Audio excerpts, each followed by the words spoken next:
Di sini saya mengundang Bung Ferry Amsari. Bung Ferry waktu Pilpres lalu terkenal dengan dirty vote-nya. Saya ingin tanya, apakah hari ini pilkada juga bisa dibilang dirty vote atau jauh berbeda? Silakan Bung Ferry. Terima kasih Mas Aiman. Saya ingin mulai begini. Lebih dekat lagi boleh? Ya, Ya, silakan. beberapa hari yang lalu kami baru saja merilis hasil penelitian. Penelitian itu kami beri judul Jokowi Prabowo Incorporated. Beberapa hari lalu ini? Beberapa hari yang lalu. Oke. Titik 2, pilkada, kecurangan pilkada rasa pilpres. Dari judul penelitian ini sudah tergambar gambaran umum bahwa kecurangan yang terjadi mirip sekali dengan apa yang dilakukan di pemilihan presiden lalu. Berdasarkan perspektif kami dari data penelitian. Sebentar, saya boleh tanya, siapa saja peneliti itu? Ya, Boleh tahu? Ya, Yayasan Dewi Keadilan Indonesia. Dewi Keadilan, Anda salah satunya. Salah satunya. Yang lain pakar-pakar hukum juga dan lain sebagainya. Ya, teman-teman hukum, politik, begitu ya. Kami Politik maksudnya? Ya, ilmu politik. Oh, ilmu politik, bukan politisi. Ini perlu diklarifikasi dulu nih. Bukan politisi ya? Ya, teman-teman ilmu hukum dan ilmu politik. Ilmu politik, Ya. oke. Kami melaunching di gedung belajarnya Indonesia Corruption Watch beberapa hari yang lalu, saya lupa persisnya. Nah, dari judul itu kami menceritakan berbagai analisa. Misalnya, kecurangan itu sudah dirancang sedari awal sebelum Presiden Joko Widodo lengser ke Prabon tanggal 20 Oktober. Apa yang dirancang oleh Pak Presiden agar upaya melibatkan aparatur sipil negara di dalam pilkada ke depan bisa digunakan dengan nyaman dengan cara menghilangkan satu komisi yang sangat penting, lembaga independen, namanya Komisi Aparatur Sipil Negara, yang selama ini mengawasi kalau ada ASN yang dimanfaatkan tidak netral di dalam ruang-ruang politik akan ditegur. Kalau ASN sudah berjuang untuk netral tapi dipaksa oleh atasannya, dalam hal ini kepala daerah, maka KASN, Komisi Aparatur Sipil Negara itu akan menyelamatkan jabatannya. Mungkin banyak teman-teman politisi sudah tahu fungsi KASN ini, dan itu barusan dibubarkan menjelang Pak Presiden berhenti melalui peraturan Presiden. Nah, sehingga terbuka ruang untuk curang yang sangat besar dengan memanfaatkan ASN selama pilkada kemarin. Dan ini juga kita lihat banyak sekali laporan yang membicarakan bagaimana sikap teman-teman ASN yang tidak netral di pilkada dalam kondisi terpaksa atau disengaja. Bentuknya seperti apa misalnya? Ya, misalnya pelibatan di dalam program-program yang berkaitan dengan bantuan sosial. Jadi ada dua mekanisme yang dilakukan oleh Presiden Joko Widodo dan timnya yang kurang lebih ya.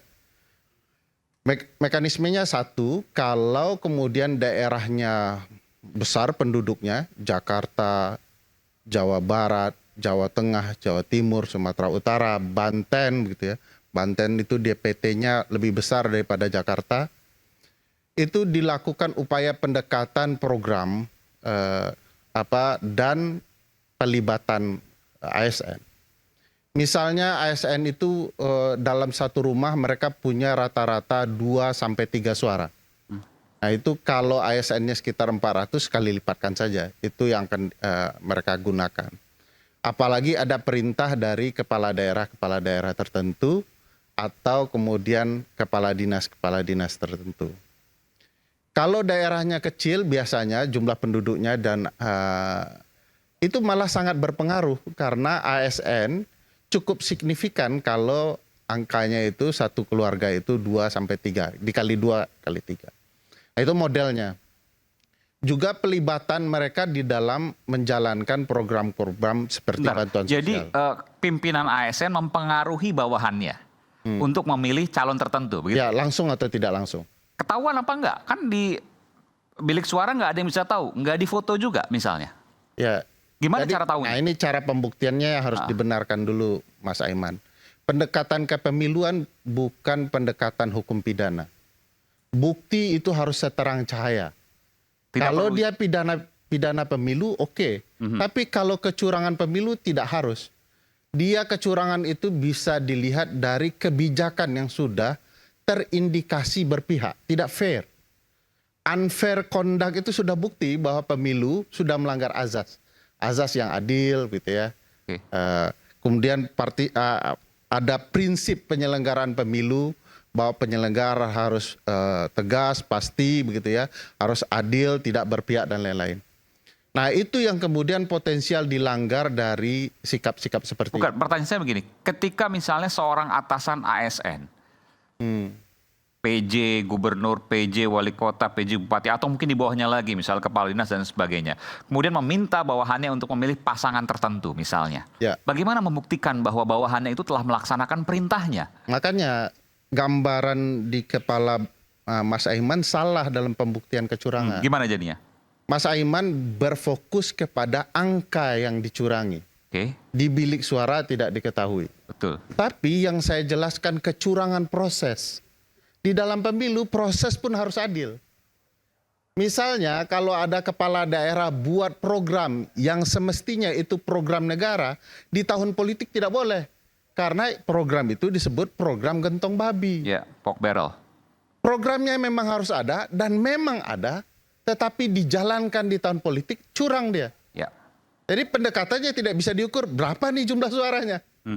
Ini prosesnya sudah Atau telah memilih atau tidak, nggak bisa itu. nggak bisa, itu lain hal.